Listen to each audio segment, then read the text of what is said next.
Israelis have no agency, apparently, according to Alan Dershowitz. Everything is the fault of the Palestinians.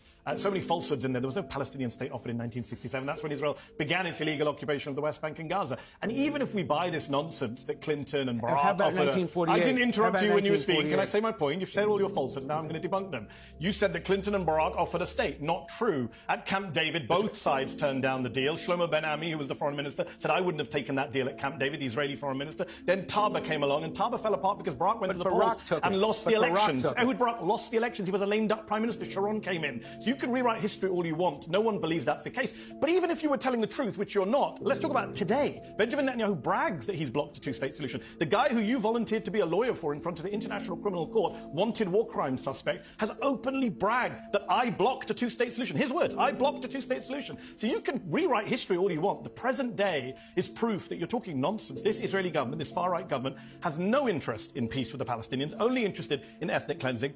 And the best part of listening to you speak about agency, everything you said could be said about Hamas and the Palestinians. The Palestinians would say Hamas is a result of Israelis not giving us our freedom. Hamas is a result of Israelis besieging and boycotting Gaza for decades on end. Hamas is a result of Israeli leadership coming and killing our leaders and imprisoning our leaders. So the same arguments you use to defend genocidal fascists in the Israeli government could be used to defend Hamas. I mean, I don't know what to respond to. So much was said and so much nonsense there was said about violence and killings by someone, as I say, who's volunteered to defend Netanyahu at the International Criminal Court, where he's been indicted with the former Israeli defense minister for war crimes. I'm proud of that. And crimes against humanity. Of course you're proud of it, because you don't value Palestinian life. Let's just deal with some things you said.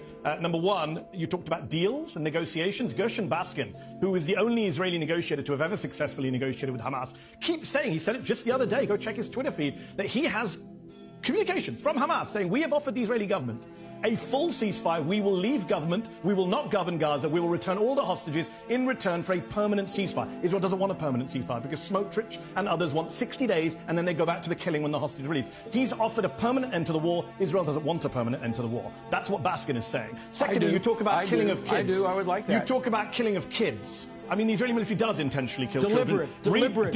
Let's read 972. Israeli publication interviewed 7 Israeli soldiers and officers, peers who returned from Gaza. Just last week, in several cases, the soldier said, Israeli troops deliberately targeted children. There was a boy who entered the zone. He didn't do anything. Other soldiers claimed to have seen him standing, talking to people. That's it. And they dropped a grenade from a drone. In another incident, soldiers tried to kill a child riding a bicycle. And they get prosecuted So they have not been prosecuted. Alan, don't lie on television where people can fact you. None of them have been prosecuted. Yes, they have been. I know they have been. Which soldier was prosecuted for dropping a grenade on a child? There are dozens of them on national TV. Piers Morgan can come back on the next episode and tell everyone that you're not telling the truth. Dozens of them have been prosecuted. Not a single Israeli soldier has been prosecuted for deliberately killing a Palestinian child. That is a lie. This is insane to suggest that Israel has accidentally killed 17,000 children. Anyone who says that should be laughed off television, whether they're a professor of law or not. 17,000 people were not killed accidentally. The children who were killed in a waterline were not killed accidentally. The children lining up, 9 who were killed last Thursday for nutritional supplements, as UNICEF says, outrageously for UNICEF aid, were not killed accidentally. Children who were shot in the head by snipers were not killed accidentally. I have friends of mine, doctors, who have gone out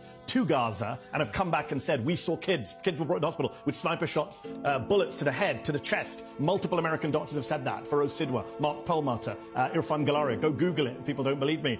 So it's nonsense. Israel is killing kids deliberately, has done so for the last 21, 22, whatever so months. You can't push this bullshit line anymore about people were hiding under hospitals. Do you disagree? We've seen it on tape, Piers. Okay. We've seen kids killed in cold blood on tape. You've seen it. I've seen it. No one forced Israel to bomb hospitals. No one forced Israel to sniper shoot children. No one forced Israel to kill women holding up white flags, as we saw on tape with our own lying eyes. No one forced Israel to do any of that, which is why Karim Khan, the chief prosecutor, which is why the ICC judges all said Netanyahu and Gallant need to face war crimes charges. A corrupt prosecutor. Theodore, hold on, just to be clear on this. I know this propaganda is coming from Theodore Myron, who is a former chair of the International Tribunal on Yugoslavia, a former Rwanda tribunal judge, former legal advisor to the Israeli Foreign Ministry, former Israeli ambassador. Theodore Myron, 94 years old, descendant of Holocaust survivors. He advised on that indictment and said, yes, Netanyahu should be indicted on the basis of all the evidence I've seen. He knows far more about war crimes than you do.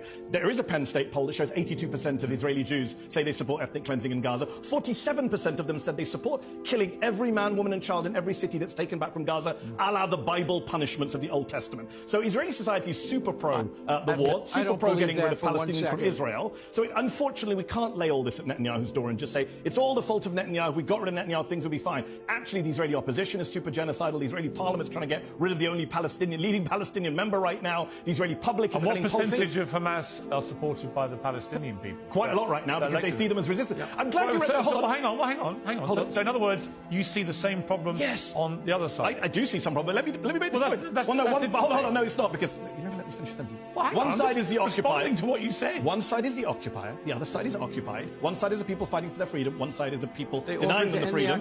But let me finish a point. It's very interesting that you mentioned about, different attitudes. All I've heard on this show since it began today is poor Israelis, think about the Israelis. Alan has said multiple times now, if your people were killed and if your women were raped, then you would respond like this. Well, the Palestinians would say the same, because that's what's happened to them.